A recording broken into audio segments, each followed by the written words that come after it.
سڵاو بینەران و بیسەرانی کەناڵی ئاسمانی پێیان خۆشحاڵم لە ئەڵقەیەکی نوێ بەرنامەی پرس پێتان دەگەمەوە. لەم ئەڵقەی بەرنامەکەماندا باز لە ڕۆژانی تاسوعا و عاشورا دەکەین. پرسیار ڕاستەی میوانەکانم دەکەم و دەپرسم ڕۆژانی تاسوعا و عاشورا چییە و لە چیەوە هاتووە؟ پاداشتی بە ڕۆژووبوونی ئەم ڕۆژانە چەندە؟ جیاوازی بە ڕۆژووبوونی موسڵمانان و ئەوانی تر لەم ڕۆژانەدا چییە؟ وەڵامی ئەم پرسیارانە لە میوانەکانم وەردەگرمەوە.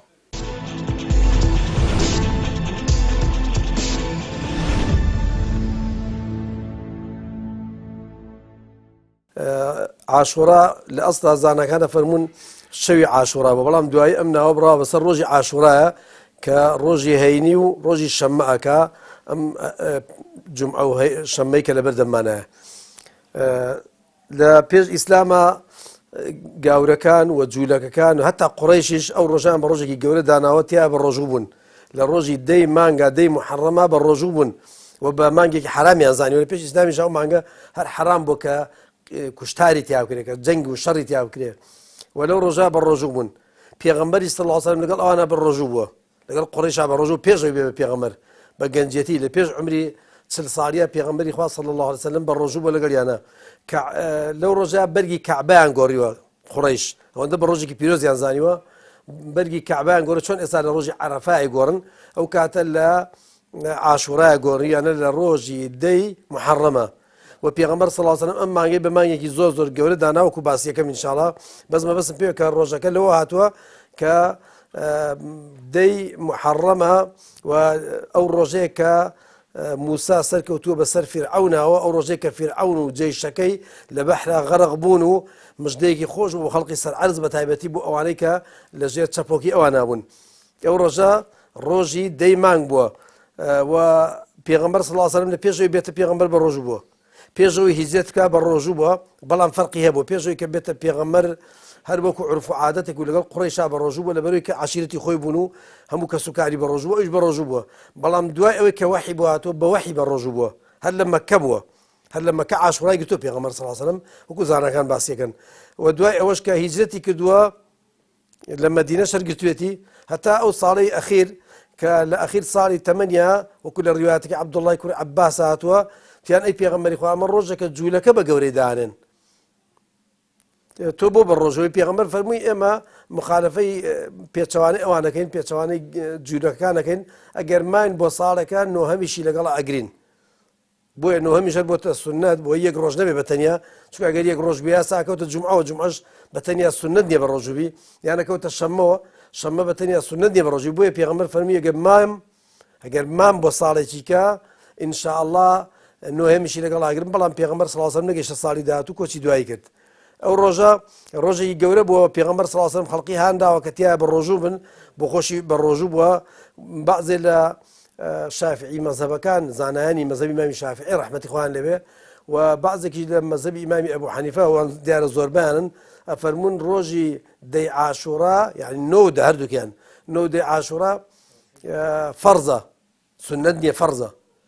ئەڵێن فەرزە دەبەری پێغەمبەر صلی الله علیه و سلم زۆر خەڵقی بۆ هانداوە و فەرمێتی خالیفوا اليهود والنصارى، فەرمێتی پێچەوانەی گاور و جوولەکان بکەن و ئێوە هەر دەیەمەکە بە ڕۆژوو بن نۆشی لەگەڵا بگرن. وەکو لە ڕیوایەتێکی تر هاتووە فەرمێ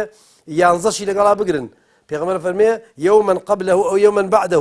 فەرمووی ئەگەر ماین ساڵێکە یان ئەگەر ڕۆژتان کرد ساڵێکیکە نۆەمی لەگەڵا بگرن یان یانزەهەمی لەگەڵا بگرن. ڕۆژێ لە پێش دەکەوە کە نوێە یان ڕۆژێ لە دوای دەیەکەوە کە یانزەیە. بەڵام ئەمە زۆربەی زانەکانە فەرموون ئەم ڕیوایەتە ضعیفە، ڕیوایەتێکی بەقەوت نییە. هەرچەند شێخ حەسەن ئەیوب لە کتێبی فقه العیباداتەوە فەرمودێ ئینەکەی یعنی بڵێ خراب نییە، ضعیف نییە، هەرچەند صحیحش نییە. سەبارەت بە ڕۆژی تاسوعا عاشورا ئەوە دوو ڕۆژن لە ڕۆژەکانی مانگی محەڕەم کە ڕۆژی نۆم و دەمەکات. ئەو ڕۆژە ئەو دوو ڕۆژی زۆر پیرۆزن بە تایبەتی ڕۆژی دەمیان کە پێغەمبەری خۆشەوی صلی الله علیه و سلم لە کاتێکدا کە کۆچی کرد لە مەدینەوە لە مەککەی پیرۆزەوە بۆ مەدینە لەو ڕۆژەدا بینی لەو ڕۆژەدا جوولەکان بە ڕۆژوو بوون. لێ پرسین بۆچیەوە بە ڕۆژوون؟ فەرمووی ئەو ڕۆژە کە ئێمەتیای بە ڕۆژین ڕۆژی چاکە، ڕۆژێکی پیرۆزە، لەبەر لەم ڕۆژەدا خوای گەورە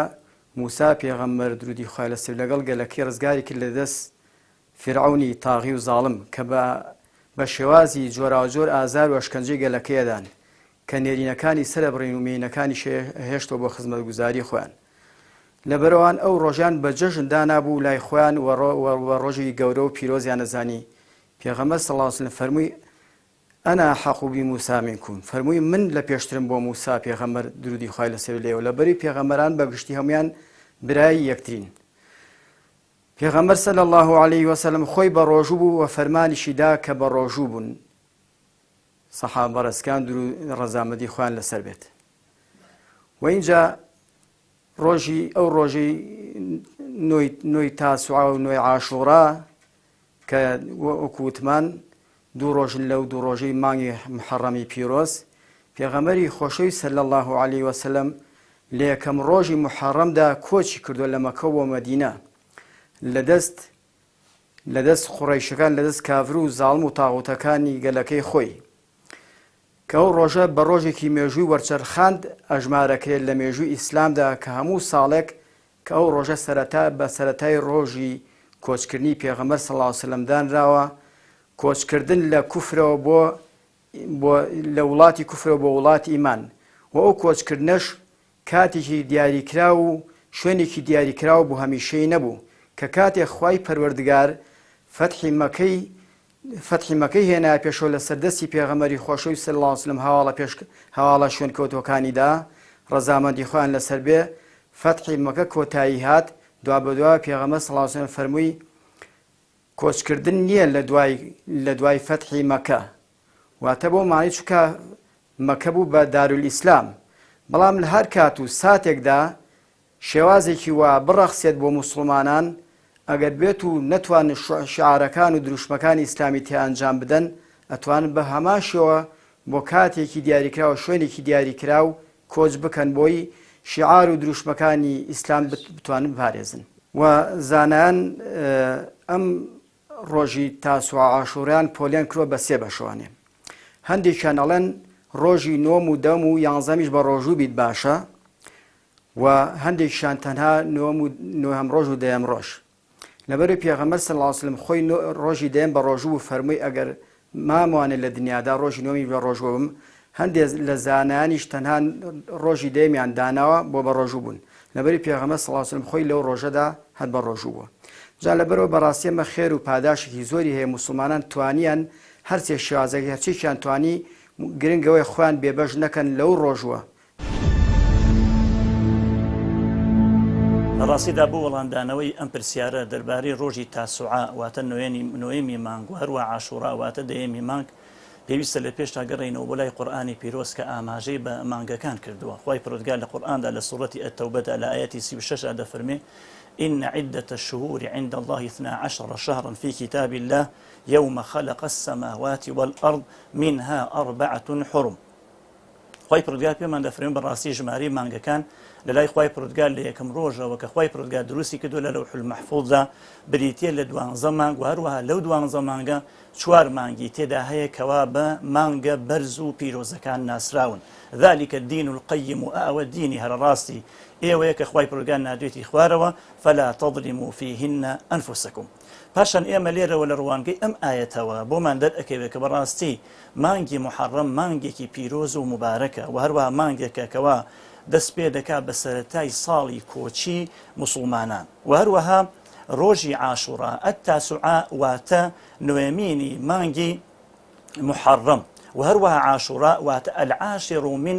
المحەڕەم واتە دەیەمی مانگی محەڕەم. بۆ ئەمەش ئەگەڕێینەوانێ بۆ مێژووی پێغەمبەری خوا صلی الله عليه وسلم و هەروەها بۆ هیجرەت و سەفەری پێغەمبەری خوا صلی الله عليه وسلم کاتێکەوە دەچێتە مەدینە. هەروەکو عەبدوڵڵای کوڕی عەباس ئەفەرمێ پێغەمبەری خوا صلی الله عليه وسلم گەیشتە مەدینە بینی یەهود جوولەکە چونکە سێ تایفە یەهودی تێدا هەبوو، بەنی قوڕەیضە، بەنو قەینوقاع و هەروەها بەنو نەضیر، بێجگە لە جوولەکەکانی خەیبەریش بینی کە ئەمانە بە ڕۆژوو دەبن. پێغەمبەری خوا صلی الله عليه وسلم پرسیاری لێکردن فەرمی ما هذا، وتیان ئەمە چییە؟ وتیان هذا يوم أنجى الله بني إسرائيل ياوكو نجى الله بني إسرائيل وموسى من عدوهم. ئەو ڕۆژەیە کە خوای پەروەردگار بەنی ئیسرائیلی و هەروەها موسای ڕزگار کرد لە دوژمنەکەیان کە بریتی بوو لە فیرعون دەی چەوساننەوانێ لەبەرەوە پێغەمبەری خوا صلی الله عليه وسلم فەرمووتیان ئێمە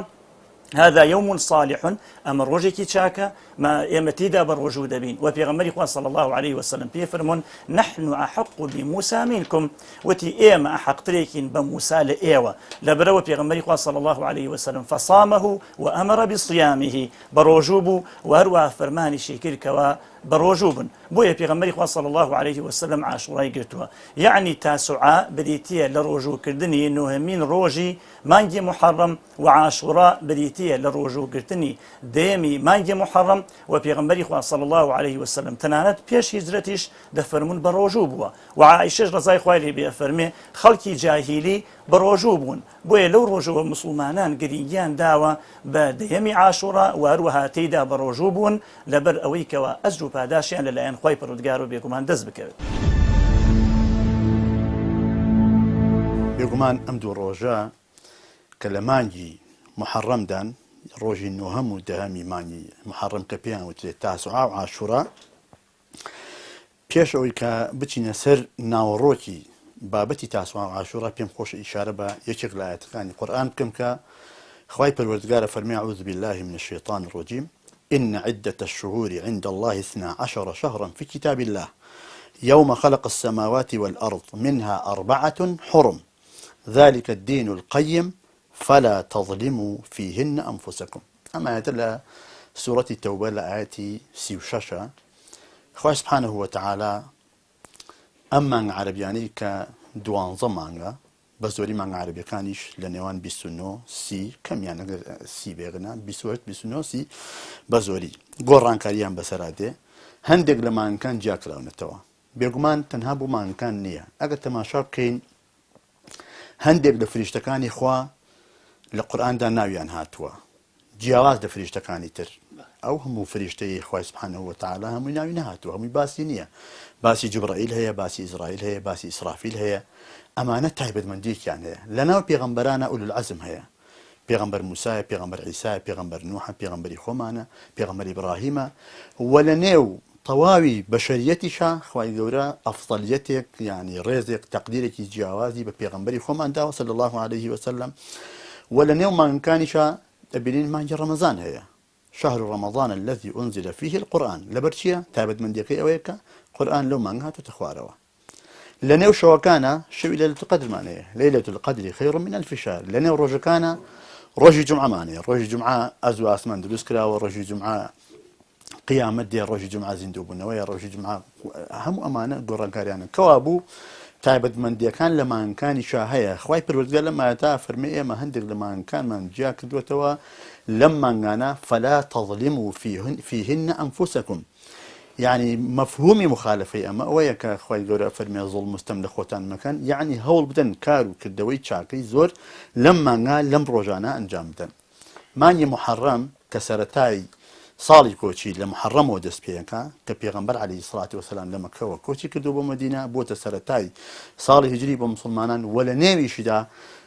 تاسوعا وعاشورا هيك دوات الدين سر أو سببه هو كاركي روجو قتني بيغمبر وهاولان وأجر بعد شكشي كوابو أم دو روجا دو روجي قرنغا هروكو تشون بيغمبر عليه الصلاة والسلام باسي عرفاك يعني لباسي حاجة فرمي الحج عرفة لبرقرن دي روجي عرفة قلنا خو حج كون ملك مناسج تري هي كون ملك مراتب تري هي كون ملك أركو شتي قرن تري هي بلام كأفرمي الحج عرفة أما قرن يو قوري روجي عرفة درخة كوابو تاسوعا وعاشوراش بو خوي قرن يو تابد من دي خويان هي كقرآنيش باسي كردوا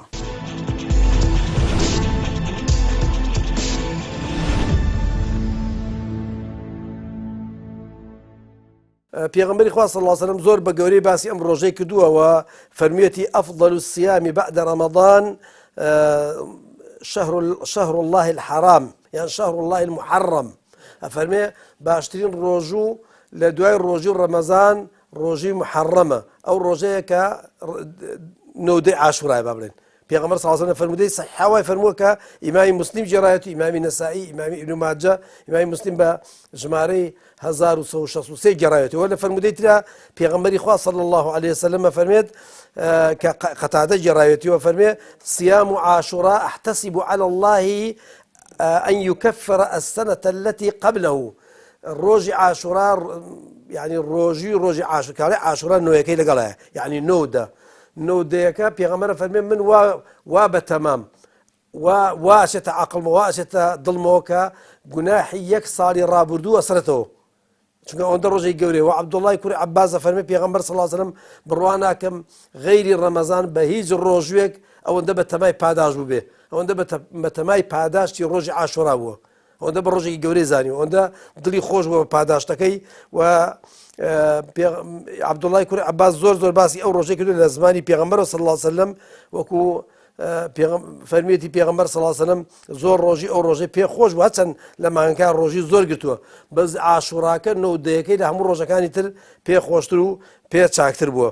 و فەرمیێتی ئەگەر مامەوە لە ئین بەقیت إلى القابلی يعني ئەگەر مامەوە بۆ ساڵی داهاتوو ئەوە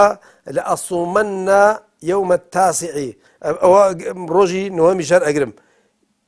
لا صومنا يوم التاسع يعني روجي نومشي لقال أقرم ديمك بتنيا ناقرم أو بيغمري خاص الله صلى الله عليه وسلم وسي أو روجي كدو حتى لرواياتك فرمي وتيان أي بيغمري خوا أو بو بالرجوع فرمي أو جولا كان بالرجوع من بالي أم برسم ليه برسين فرمي أو بو بالرجوع من تي إما بالرجوع بين دبلوي لو رجاء موسى سر كوتو بسر فرعون لو رجاء فرعون لناوتشوا ظلم زورنا ما استمنا ما بو بالرجل خوش بو خلقي فقير وهجار بيغمبر فرميتي إما مستحقين بموسى موسى لا إما نزيكترا شلون بيغمبر كان همو بران أو براي منها أو برنامج كنا مش برنامج هنا على أسمانه لبروا إما صار كأنه هم يشيل قلا أجرين يعني فرميتي إما مستحقين كأو دي عاشوراء بجرين وكو إيوه يجرين إما جيجرين إما ليه ما زياتر بيخوشك فرعون غرق بوا وموسى سركوتوا ئەو دوو ڕۆژە پاداشت خۆی لە ئەسڵدا پێغەمبەر صلی الله عليه وسلم ڕۆژی دەهەم بۆ ڕۆژوو بوو تایدا و فەرمووی لئین بەقەیت إلى قابلین لأصومن تاسع فەرمووی ئەگەر بێت و ساڵی داهاتوو خوای گەورە عومر بدا من ڕۆژی نۆمیشی بە ڕۆژوو ئەبم تا ڕۆژی نۆمیش بە ڕۆژوو ئەبین بەڵام بنسبت پاداشتەوە پاداشتی ڕۆژوو لای خوای پەروەردگار پێغەمبەر صلی الله عليه وسلم فەرمی هەر کەسێک لە پێناوی خوای گەورە ڕۆژێ بە ڕۆژوو بێ و خوای گەورە 7 پاییز یان لە ڕیوایەتێکی تردا یان 7 ساڵ ڕوخساری لە ئاگری دۆزەخە پارێزێ و لە فەرمودەیەکی تردا هاتۆ پێغەمبەری خۆشەویست درود و سەلامی خوای لەسەر بێ فەرمێت هەر کەسێک بە ڕۆژوو بێ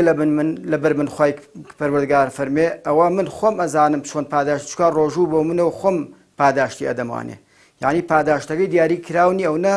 پاداشتەکەی گەورەیە هەرخوا بۆ خۆی ئەزانێت پاداشتی چەند گەورەیە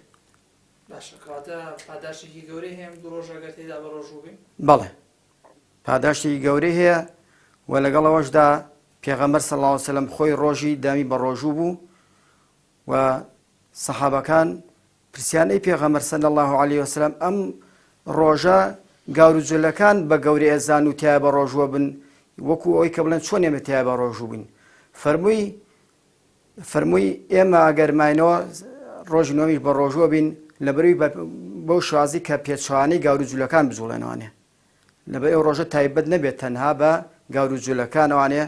و پێغەمبەر صلی الله علیه وسلم ئاماژەی دا بە ڕۆژی نۆمیش ئەوە بوو ساڵی داهاتوو پێغەمبەری خۆشەویست صلی الله علیه وسلم کۆچی کرد لە دنیای کاتیدا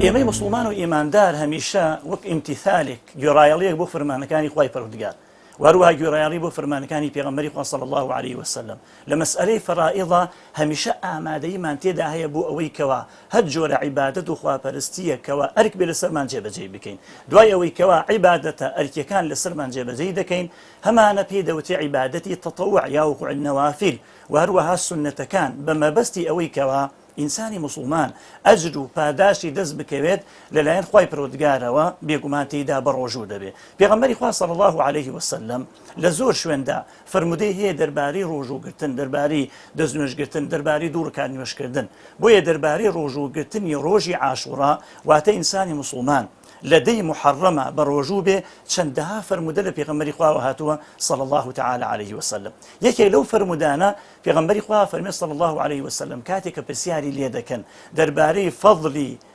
عاشوڕا واتە دەی محەڕەم دەفەرمێ ئینی أحتسب على الله أن يكفر السنة التي قبله ياوكو السنة الماضية. أفرمي من بتمام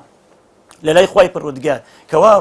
ڕۆژی دەیەم لە مانگی محەڕەم خوای پەروەردگار بیکاتە هۆی کەفارەت کوژانەوە نەمانی ساڵێکی گوناهی لەوە پێش. بەڵام لە بیرمان نەچێ سڕینەوەی ئەم گوناه و تاوانانە لە ڕاستیدا زانایان دەفەرموو گوناهە سەغائیرەکانە، واتە گوناهە بچووکەکانە کە خوای پەروەردگار لای دەبا. بەڵام نابێ ئینسان لەمەدا ئەوە بزانێ گوناه و تاوان بکات و خۆی لا نەدا لە گوناه و لە تاوان و بڵێ بەمە گوناهی ساڵێکم دەسڕێتەوانێ. و هەروەها فەرمودەیەکی تریشمان هەیە لە ئیمامی موسلیمەوە کە عەبدوڵای کوڕی عەباسە فەرمێت کە پێغەمبەری خوا صلی الله تعالی عليه وسلم فەرمیەتی ئەفضل الصیام بعد رمضان شهر الله المحرم. گەورەترین ڕۆژوێک لە لای خوای پەروەردگار، پیرۆزترین ڕۆژوێک لە لای خوای پەروەردگار ئەلبەتە لە دوای مانگی محەڕەم ئەفەرمێ بریتە لە شەهر الله المحرم واتە ڕۆژەی مانگی محەڕەم. ئەگە بتوانرێ زۆرترینی کاتەکەتی تا بە ڕۆژوبی یاوەکو نەوەیەمین و دەیەمینی تێدا بە ڕۆژوبی یاوەکو یانزەهەمینی تێدا بە ڕۆژوبی. عولەما دەفەرمون شهر الله المحرم لە زمانی عەرەبیدا وشەی شەهر ئیضافەکرا بۆ لای ئەڵڵا. ئەفەرمو ئەمە بۆ تعظیمە، یعنی لە خۆوە نییە کە ئیضافەی شەهر کە مضافە دەکرێت بۆ لای ئەڵڵا کە دەبێتە مضافە ئیلەیهی. کەوا بوو کاتێکی زۆر باشە کە ئینسان تێیدا بە ڕۆژوو بێ لە بەرخاتی خوای پەروەردگار. هۆکارەکەی ئەوەیە کە عەبدوڵای کوڕی عەباس ڕەزا ڕەحمەتی خوای لەسەر بێ بمانەگێڕێتەوە فەرمێ پێغەمبەر عەلەیهی سەڵات وەسەلام کاتێک کە چووە مەدینە بینی جوولەکەکان بە ڕۆژوون. پێغەمبەری خوا فەرمووی بۆ بە ڕۆژوون، هۆکاری بە ڕۆژوبوونی ئەوان چییە؟ ئەوانیش وتیان ئەم ڕۆژە ڕۆژێکی پیرۆزە لای ئێمە، ئەم ڕۆژە ئەو ڕۆژەیە کە موسا و ئەوانەی کە ئەهلی ئیمان بوون شوێنکەوتووی موسا بوون لە دەستی فێرعەون و دار و دەستەکەی ڕزگاریان بوون، خوای پەروەردگار ڕزگاری کردن، فێرعەون و دار و دەستەکەی غەرق بوون. بۆ ڕێزگرتن لەو ڕۆژە جوولەکەکان بە ڕۆژوو بوون تایە. پێغەمبەری خوا عەلەیهی سەڵات وەسەلام فەرمووی فەئەنە ئەحەقو منکم بموسا، ئێمە بەڕاستی ئەحەقترین لە پێشترین بۆ موسا، ئەوان بۆ بە ڕۆژوبوونی من بۆ بە ڕۆژوونی من. فەصامەه وأمر بصيامه. پێغەمبەر عەلەیهی سەڵات وەسەلام هەر خۆی ڕاستەوخۆ فەرمووی ئەوە من بە ڕۆژووم و ئەم فەرمانیشی کرد ئێوەش بە ڕۆژوو بن. و لە ڕیواەتی تێدا هاتووە کە ئەمە ئیمامی بوخاری و موسلیم ڕیواتیان کردووە، لە فەرمایشتی ترا هاتووە پێغەمبەر عەلەیهی سەڵات وەسەلام فەرمووی خالف اليهود والنصارى لە باسی تاسوعا و عاشوڕا فەرمووی ئێوە کە ئەوان تەنها ڕۆژی عاشر ڕۆژی دەهەم بە ڕۆژون ئێوە هەوڵ بدەن ڕۆژی نۆهەمیش بە ڕۆژوو بن بۆی مخالفەی ئەوان کەن. فەرمووی ئەگەر منیش ساڵێکی تر بەسەرما هاتەوە سەر لە نوێ جارێکی تر ئەوە منیش ڕۆژی نوێم بە ڕۆژوو بم، بەڵام خوای پەروەردگار دەرفەتی نەدا و پێغەمبەر عەلەیهی سەڵات وەسەلام پێشەوە بگاتەوە تاسوعای ساڵی ئایندا وەفاتی کرد. ئەمە هۆکارێک تریان ئەوەیە کە لە ڕیواەتی ئیمام ئەحمەدا هاتووە ئەفەرمێ کاتێک کە پێغەمبەر نوح سەڵات و سەلامی خوای لەسەر بێ کاتێک کە خۆی بەو کەشتیەوە کە خوای گەورە فەرمانی کە دروستی کرد هەموو سەردەوی پڕ بوو لە ئاو لە ئەرز و لە ئاسمانەوە ئاوێکی زۆر هات و بوو بە بەحر و ئەفەرمێ نوح عەلەیهی سەلام بەخۆی کەشتەکەی لەکوێ گیرسایەوە وەستایەوە لەسەر کێوی جوودی کە لە تورکیایە لە کوردستانی تورکیایە. ئەو ڕۆژەی کە ئەو کەشتیە وەستایەوە گیرسایەوە پێغەمبەر نوح بۆ شکر و سپاسی خوا لەسەر ئەو ڕۆژە و لەسەر پاراستن و ڕزگارکردنی بە ڕۆژوو بووە. بۆیە خوای پەروەردگار لە باسی پێغەمبەر نوح فەرمێ إنه كان عبدا شەکوڕە، بەڕاستی عەبدێکی سوپاسگوزار بووە. ئەمە هۆکارەکەی ئەوە بووە کە پێغەمبەری خوا جوولەکانی بینیوە بە ڕۆژوو بن، فەرموویەتی هۆکارەکەی ئەوەیە کە ئەوان لەبەرەوە موسا ڕزگاری بووە ئێمە ئەحەقترین بۆی کە بە ڕۆژوو بین.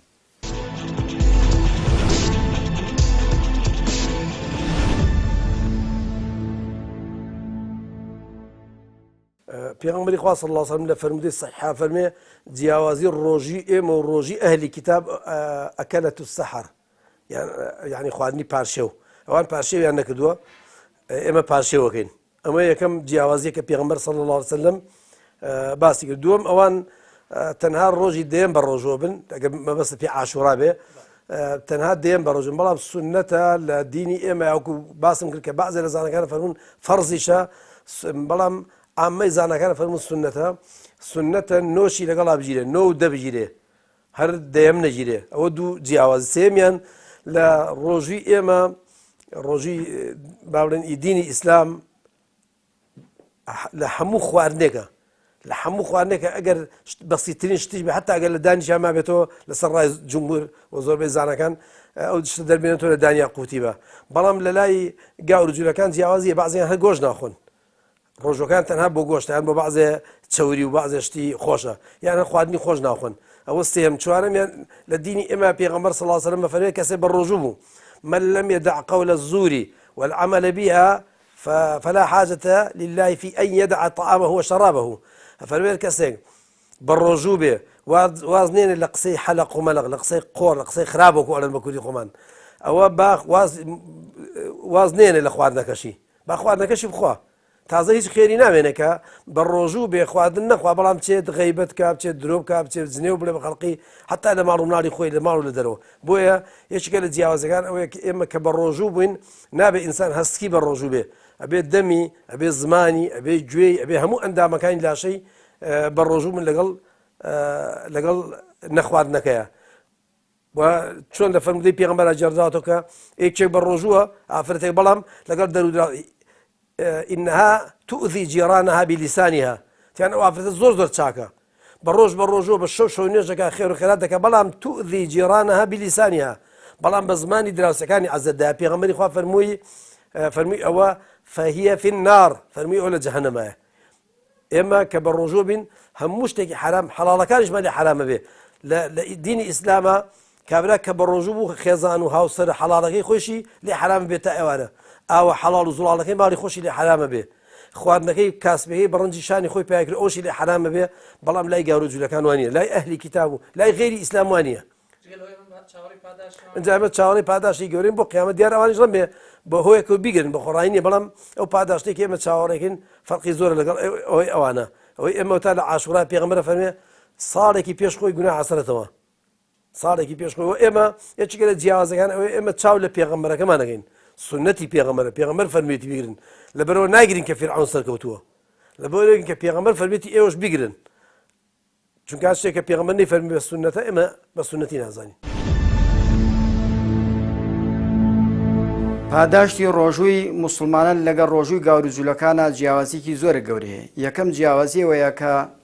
موسڵمانان کاتێک کە بە ڕۆژوون پارشۆ ئەکەن تایدا، چونکە پارشۆ و وزەی تێدایەوە لەگەڵەوەشدا بە ڕۆژووبوون تەندروستی جەستە و عەقیدە و ئیمانی تێدایە، بەڵام گاورەکان و جولەکان بە پێچوانی ئیسلامەوە پارشۆ ناکەن و لەگەڵەوەشدا پاداشتی ئێمە پاداشتێکی گەورەی هەیە وەکو ئاماژەوان پێدا لە ڕابردووە، بەڵام ئەوان هیچ پاداشتێکیان نیە لەبەری باوەڕیان بە پێغەمبەری ئێمە نییە، پێغەمبەری ئیسلام نییە محەممەد الموستەفا درود و سەلامی خوای لەسەر بێ، لەبەرەوەی پێچوانیان کرد و شوێی نەکەوتن لە حەسوودی و لە کیبر و خۆبەزلزانیاندا. بەڵام لە کاتی خۆیدا کەوان لە سەردەمی خۆیاندا پێشەوەی هاتنی پێغەمبەر صلی الله علیه وسلم کە بە ڕۆژوو لەو سەردەمی خۆیاندا شوێنکەوتەی موسا پێغەمبەر و عیسا پێغەمبەر درود و سەلامی خوا لە هەردووکیان بێ و لە سەرجەم پێغەمبەران بەگشتی ئەوە پاداشتی خۆیان هەبوو ئەوانیش، بەڵام ئێستا هیچ پاداشتێکیان نییە گەر بە ڕۆژوو بوون لەبەرەوەی شوێنکەوتەی دینی ئیسلام نین و خوای گەورە هەموو بەرنامەکانی نەسخکردنەوە بە قورئانی پیرۆز ئەبێ هەرچی گەل و ئومەت و هۆزەکانەیە واز لە هەموو بەرنامە بۆ چوونەکانە بێن شوێنکەوتەی ئەم قورئانە پیرۆزە بن و پێغەمبەری خۆشەوی صلی الله علیه وسلم بکەنە پێشان بۆ هەتا هاتایی. هیچ ئامانجێکیان لە بەڕۆژبوونەکانی ئیلا چاولێکەری نەبێ و لەگەڵەوەشدا هیچ پاداشتی ژوەر ناگرین لەبەرەوەی شوێنکەوتەی دینی ئیسلام نین. هەمیشە جیاوازی موسڵمانان لەوەدایە کە موسڵمانان ئەسڵی عیبادەت و خواپەرستەکانیان لە دوو سەرچاوەی زوڵاڵی دینەکەیانەوە وەردەگرن کە بریتێ لە قورئان و بریتێ لە فەرمودەی پێغەمبەری خوا صلی الله علیه وسلم. کاتێک کە پێغەمبەری خوا صلی الله علیه وسلم کۆچەکە بۆ مەدینە و دەبینێ یەهود جوولەکە بە ڕۆژوو دەبن وهروها کە بە ڕۆژوو دەبن بەڵام ئەمان تعظیمی ئەو ڕۆژە دەکەن وەکو لە فەرمودەکەی ترا هاتووە وتیان ئەی پێغەمبەری خوا صلى الله تعالى عليه وسلم هذا يوم تعظمه اليهود والنصارى وتیان ئەمە ڕۆژێک کە یەهود و نەسارا تێیدا زۆر ئەم ڕۆژە بە گەورە دەگرن پێغەمبەری خوا صلی الله علیه و سلم فەرمی ئینشاءالله ئەگەر منی ژیام ئەوا ساڵێکی تر بە ڕۆژوو دەبم تێیدا بۆیە عەبدوڵای کوڕی عەباس ئەفەرمێت فلم يأتي العام المقبل حتى توفي رسول الله صلى الله عليه وسلم ولا فرمودەیەک ترا هاتووە کە یەهود ئەم ڕۆژەیان بە جەژن دەزانی خۆیان تێدا دەگۆڕی ژنەکانیان و خێزانەکانیان جلی و بەرگی جوان و هەروە ئاڵتونیان لە خۆیان دەدا بۆیە ئەمان ئەم ڕۆژە بە جەژن دەزان بەڵام ئێمە بە جەژنی نازانین چونکە لە ئیسلامدا ڕۆژ و گرتن لە ڕۆژی جەژنە قەدەغەیە وإما لم رجدا تنها تعظيمي أو دكين كعبادة وخوابرسي بخواي برودجار بكين وفرق جوازي كتري إيمش لقال خلكاني كتري تنانا لما زاهي تردا أوان بوكو مل تقصد وهرواشتي بدع وخرافات وهندشد كلواني أصلك للقرآن وللسنة أنا هات وتيدا بالرجودة بن لبر إيمة تنها وكو امتثال وكو عبادات وكو خوابرسي تيدا بروجود بن بلام يهود وكو ججن تيدا بروجود بن بوي اويك خواي برودگار موسى وقومك رزقاك ولا دسي فرعون وخلقي كتريش ديار بوي مناسبتي تلوى كبيدة وتي مناسبة كميش خوي براسي أهل الكتاب ديار أوانيش خاوني برنامج آسماني بون كتوراة بوا هندي كان توراة يهودي كان بابلين توراة نصراني كانش إنجيل بوا إنجيلي بيغمبر عيسى صلاة والسلام إخواننا سلبي بابن بن بهندي قرن ما يو بلام بهاتني إسلام بهاتني بيغمبر إخوان عليه الصلاة والسلام بهاتني قرآن هم أمان نسخ بونا توا لجاهلية كأوان لسر أوري روي إخوان بردوان بون لروجو قلتني عاشورا مثلا لا هندك بنما وهندك شتي تايبتي خويانا بهاتني قرآن بهاتني بيغمبري خو عليه الصلاة والسلام أواني إلغابنا تو أقل لسردم بيشينا كان أجل بعد شيشان دسكوت به ما دام قرآن هاتو بوته كاري نسخ كدنا وشورد نوصرينا أو برنامج بيشينا آسمانيا كان هيج أجل بعد شيشان دسنا كبي أجل بعد للرجوع قلتنا دوشت هي لا إخوي بروردگار أجل بعد شيشان ديالنا كلاوا يشغل لوان الرجوع يشغل لوان الصبر لباسي الصبر أخوي بروردگار فرمي إنما يوفى الصابرون أجرهم بغير حساب لباسي الرجوع لحديث قدسيها كبيغمبر إخوة عليه الصلاة والسلام بوما نجيرته وأفرمي بيغمبر أفرمي إخوة يقول فرمي الرجوع بوخو ما خوشم بعداش يدموا ليش اللي فرماش تكانا كبيغمبر إخوة أفرمي هر كسر روجي لتمني لبيناي إخوة بالرجوع به بوخواي بروردگار خواي بروردگار بعد الله يوم القيامة وجهه عن النار 70 خريفا حفتا بايز لأقد دوري خاتوا كوابو قرين يروجو پاداشتكي چيا پاداشتي روجي عاشوراء لباسي عرفا پیغمبري خواه فرمي تمناكم خواي پروردگار قناو هلو تاواني 2 صالي راب 2 صالي داهتو بشواتوا بلان لباسي عاشوراء أفرمي أو صالح رابردو هر جنايك خليك تاوانك مثلا بقول من أو جناه بشوكان جناه كبيرة نا جناه بشوكان لنظرك ولا لقسيك ولا دخان خاص دروك ابنك ولا اشتكي إنسان جاري ويا عقيل لخوين توشي هلو جناه جبه خوي جورا أم فضلوا جورا وبخشن ده بإما بخشي وبهوي الروجبون مان يقروش خوي جورا أو فضلي ببخشوين جناه هلو تاواني يكسر من أشواتوا أوش أجرب هداشتي الروجبويا من تمناه كم مسلمانان أم روجانا زندوب كانوا هم سنتي بيغمبر إخوان عليه الصلاة والسلام هم كمال روجي جوران شو جوي ك بيغمبر موسى رزقاري ولا روجات شو جوي ك بيغمبر نوح بقول كشتكي رزقاري بوا وباسي شهادتي إمام حسين جكر اللي الروجة بداخل كأمره أوانيك للروجي تاسع عاشوراء كره كمال كشتي خرافياته كمال كشتكر دولة الذين وقرنا إما أويك قرنا مسلمانان هم دين لسر روجو قرتن لسر أو بدزناني أو أجرو باداشتا چونکە ڕۆژەکان تێ ئەپەڕن و ئەڕۆن ناگەڕێنەوە